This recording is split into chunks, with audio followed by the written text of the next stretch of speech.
Hi all, ಇವತ್ತಿನ recipe paneer garlic rice with red sauce. ಬನ್ನಿ ಹೇಗೆ ಮಾಡೋದು ಅಂತ ನೋಡೋಣ. ಮೊದಲು ರೆಡ್ ಸಾಸ್ ರೆಡಿ ಮಾಡ್ಕೊಳ್ಳೋಣ. ರೆಡ್ ಸಾಸ್ಗೆ ನಾನಿಲ್ಲಿ ಒಂದು ಪಾತ್ರೆಯಲ್ಲಿ ನೀರು ತಗೋತಾ ಇದ್ದೀನಿ. ಆ ನೀರಿಗೆ 5ರಿಂದ 6 ಆಗೋಷ್ಟು ಬಾಡಿಗೆ ಮೆಣಸಿನ್ಕಾಯಿ ಸೇರಿಸ್ಕೊತಾ ಇದ್ದೀನಿ. ಬಾಡಿಗೆ ಮೆಣಸಿನ್ಕಾಯಿ ಜೊತೆಯಲ್ಲಿ 2 ನಾಟಿ ಟೊಮೊಟೊ ಸೇರಿಸ್ಕೊಂಡು ಎರಡನ್ನು ಚೆನ್ನಾಗಿ ಕುದಿಸೋಣ. ಟೊಮೊಟೊಲ್ ಹಸಿ ವಾಸನೆ ಹೋಗೋವರೆಗೂ ಕುದಿಸೋಣ. ನೋಡಿ ರೆಡಿ ಇದೆ. ಈಗ ಸ್ಟವ್ ಆಫ್ ಮಾಡ್ಕೊಂಡು ತಣ್ಣಗಾಗಕ್ಕೆ ಬಿಡೋಣ. ತಣ್ಣಗಾಗಿರೋದನ್ನು ಮಿಕ್ಸಿ ಜಾರಲ್ಲಿ ಸೇರಿಸಿದ್ದೀನಿ. ಅದ್ರ ಜೊತೆಲಿ ಅರ್ಧ ಸ್ಪೂನ್ ಉಪ್ಪು, ಅರ್ಧ ಸ್ಪೂನ್ ಮೆಣಸಿನ ಪುಡಿ ಸೇರಿಸ್ಕೊಂಡು ರುಬ್ಕೋತಾ ಇದ್ದೀನಿ. ಈಗ ರೆಡಿ ಇದೆ. ಸಾಸ್ ರೆಡಿ ಮಾಡೋಣ. ಬನ್ನಿ, ಒಂದು ಸಣ್ಣ ಪಾನ್ ತೊಗೊಂಡಿದ್ದೀನಿ. ಅದಕ್ಕೆ 2ರಿಂದ 3 ಸ್ಪೂನ್ ಆಗೋಷ್ಟು ಅಡುಗೆ ಎಣ್ಣೆ ತೊಗೊಂಡಿದ್ದೀನಿ. ಅಡುಗೆ ಎಣ್ಣೆ ಜೊತೆಗೇ ರುಬ್ಕೊಂಡಿರೋಂತಹ ಮಿಶ್ರಣನ ಸೇರಿಸ್ಕೊತಾ ಇದ್ದೀನಿ. ಕಂಪ್ಲೀಟಾಗಿ ಎಲ್ಲನೂ ಹಾಕ್ಕೊಳ್ಳಿ.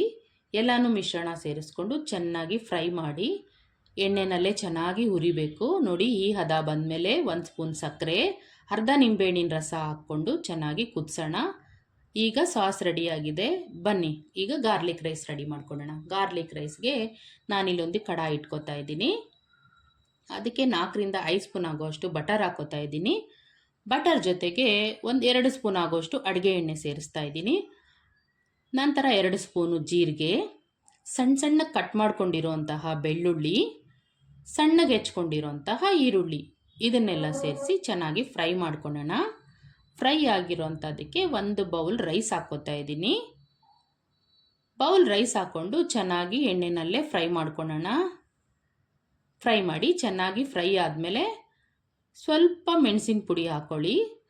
ರುಚಿಗೆ ತಕ್ಕಷ್ಟು ಉಪ್ಪು ಸೇರಿಸಿ, ನಂತರ ಚಿಲ್ಲಿ ಫ್ಲೇಕ್ಸ್ ಸ್ವಲ್ಪ ಹಾಕ್ಕೊಂಡು ಆರಿಗೇನೋ ಜೊತೆಯಲ್ಲಿ ಹಾಕ್ಕೊಂಡು ಚೆನ್ನಾಗಿ ಫ್ರೈ ಮಾಡಿ. ನೋಡಿ ರೆಡಿ ಆಗ್ತಾ ಇದೆ. ಈಗ ಗಾರ್ಲಿಕ್ ರೈಸ್ ಕೂಡ ರೆಡಿ ಆಗ್ತಾ ಇದೆ. ಲಾಸ್ಟಲ್ಲಿ ಸಣ್ಣಗೆ ಹೆಚ್ಕೊಂಡಿರುವಂತಹ ಕೊತ್ತಂಬರಿನ ಮೇಲೆ ಹಾಕಿ ಲೇಟ್ ಕ್ಲೋಸ್ ಮಾಡಿ ಪಕ್ಕಕ್ಕೆ ಇಡಿ. ಬನ್ನಿ ಈಗ ಪನ್ನೀರ್ ಫ್ರೈ ಹೇಗೆ ಮಾಡೋದು ಅಂತ ನೋಡೋಣವಾ?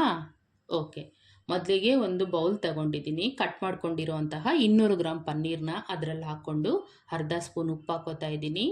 ಸ್ವಲ್ಪ ಮೆಣಸಿನ ಪುಡಿ ಹಾಕೋತಾ ಇದ್ದೀನಿ. ಅದ್ರ ಜೊತೆಗೆ ಕಾಶ್ಮೀರಿ ಚಿಲ್ಲಿ ಕಲ್ಲರ್ಗೋಸ್ಕರ 1 ಸ್ಪೂನಷ್ಟು ಹಾಕ್ಕೊಳ್ಳೋಣ. ಸ್ವಲ್ಪ ಶುಂಠಿ ಬೆಳ್ಳುಳ್ಳಿ ಸಾಕು. ಶುಂಠಿ ಬೆಳ್ಳುಳ್ಳಿ ಪೇಸ್ಟನ್ನು ಸೇರಿಸ್ಕೊಂಡು ಸ್ವಲ್ಪ ಚಿಲ್ಲಿ ಫ್ಲೇಕ್ಸು, ಸ್ವಲ್ಪ ಆರಿಗೇನೋ ಮಿಕ್ಸ್ ಮಾಡ್ಕೊಳ್ಳೋಣ. ಅದ್ರ ಜೊತೆಗೆ ತಂದೂರಿ ಮಯೋನಿಸು 2 ಸ್ಪೂನ್ ಆಗೋಷ್ಟು ಹಾಕ್ಕೊಳ್ಳಿ. ಚೆನ್ನಾಗಿ ಇದನ್ನೆಲ್ಲ ಮಿಕ್ಸ್ ಮಾಡಿ. ಈಗ ಮಿಕ್ಸ್ ಮಾಡಿ ಒಂದು 10 ನಿಮಿಷ ಪಕ್ಕಕ್ಕಿಡಿ. ಇದನ್ನು ಪಕ್ಕಕ್ಕಿಟ್ಟ ನಂತರ ಬನ್ನಿ ಇದನ್ನು ಫ್ರೈ ಮಾಡ್ಕೊಳ್ಳೋಣ. ಈಗ ಸಣ್ಣದೊಂದು ಪಾನ್ ತಗೊಂಡಿದ್ದೀನಿ. ಅದಕ್ಕೆ ಸ್ವಲ್ಪ ಬಟರ್ ಹಾಕ್ಕೋತಾ ಇದ್ದೀನಿ. ಬಟರ್ ಹಾಕ್ಕೊಂಡು ಬಟರ್ ಬಿಸಿ ಆಗಿದ ತಕ್ಷಣ ಪನ್ನೀರ್ನೆಲ್ಲ ಸೇರಿಸ್ಕೊತಾ ಇದ್ದೀನಿ. ನೋಡಿ, 2 ಕಡೆ ಚೆನ್ನಾಗಿ ಫ್ರೈ ಮಾಡ್ಕೊಳ್ಳಿ.